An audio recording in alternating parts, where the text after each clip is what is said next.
Hey, this is Jacob at JL Acres, back again for another video.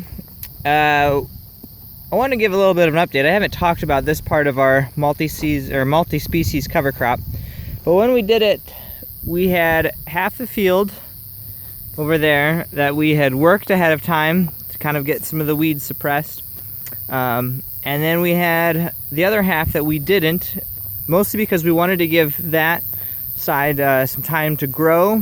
We knew that was going to be where the cattle were going to be later when we grazed this. And we had weeds coming down here on this part, so we decided we'll let that, we no-tilled into it, but we decided we were not going to work it. That way the cattle could kind of eat some of the weeds.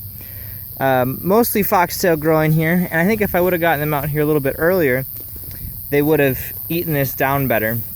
But you can see here, we didn't draw a line exactly across where we worked it and didn't. We just kind of picked up the tillage tool and set it down. So here's an area where we had worked it, and then we put the multi-species cover crop in, and you can see that the cattle were in here and they just mowed it to the ground. I'm moving their fence, just kind of strip grazing with no back fence. I move that about once a week, and really, you know, if I was really grazing intensely, I would move it more frequently, but just with the time that I've got and stuff, this is what we've got. But you can see they really like to eat it. Now what's interesting here, I was worried that this was just going to be dead and completely bare. Now this is a lot of dirt exposed, but it's interesting if you look here, the turnips and the radishes are putting on new growth. Even though they were completely eaten off, they're regrowing. And the same, some of the clovers are coming back as well. You can see even like some of the oats are here. I'm assuming that might be an oat.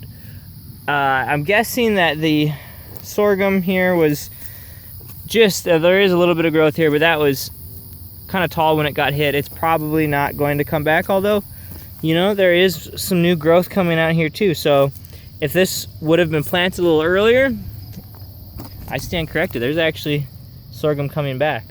So if we would have the growing season time, we could probably come back and get another little bit of grazing on this. I think our temperature is going to run out here on us, but that's okay. We got some cattle fed. It'll be interesting to see what this little corner looks like in the next summer, if there's anything noticeable about this being grazed off completely. And then we've got all this foxtail, and you know, we've gone back and forth of should we mow this down, just leave it. You know, we really kind of don't want to work it under because it does leave, you know, the cattle can kind of nibble on stuff here. We've just got some heifer calves on here. So at the moment, I think we're just going to leave it and not mow it and just see what happens. Is this going to be a big mistake? I don't know. This is going to be soybeans next year, and maybe we'll end up with just a disaster in the soybean field, and we'll have just a foxtail infestation on this front area, and in this area back there will maybe be cleaner. Maybe it'll be really nice. There was another field we had last year that had some foxtail. We took some weed off, didn't get a cover crop on, foxtail was growing up. This year, that section of the field where the foxtail was growing like this has almost no foxtail. It's got some buttonweed, but almost no foxtail. But the part where we had worked it up after the wheat and put on some sorghum, Sudan grass, and soybeans, and then we made that for hay, that section has lots of foxtail. And so I don't know if it has something to do with just the extra residue over the winter, even though we'll probably work this down before the soybeans, or if it just has to do with something, the foxtail is growing because the soil is lacking in something. You know, maybe it's extra compacted at the surface, and so the foxtail roots grow really well in that type of environment, but then they also kind of remediate it. And so the next year that problem is solved and it won't grow. It's hard to say.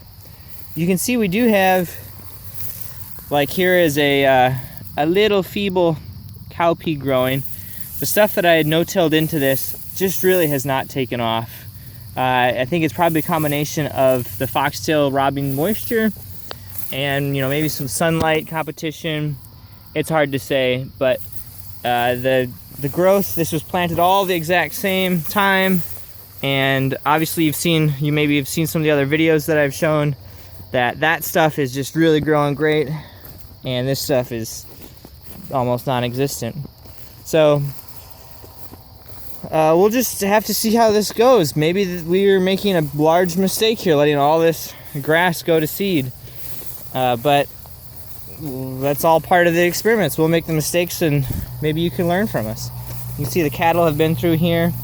They're kind of stomping stuff down, and they've, you know, pulled up a turnip. I've seen a couple turnips over some of the stuff they got to earlier. They'd actually kind of eaten on the turnips. See right here? No, not that one. Right here, they ate the tops off of the radishes, nibbled at the radishes just a little bit. It's maybe an acquired taste, but they will eat some of that stuff. So that's what we got going on here. There's the heifers that are kind of enjoying this little salad mix we got for them, and this is just the crazy multi-species mix we got going on. Here's a turnip. They really nibbled at that one pretty good. So there you have it. There's the multi-season was worked to take care of the weeds and then planted into that, and you can see then we get into the area where was not worked, and the foxtail and barnyard grass is awfully thick. So we'll just have to see how it works out. The cattle are eating it either way and keeping us from feeding hay, preserving some of our other more permanent pastures. So that's what we've got going on. Big mistake, interesting experiment. We'll see. Stay tuned, we'll try to keep you updated.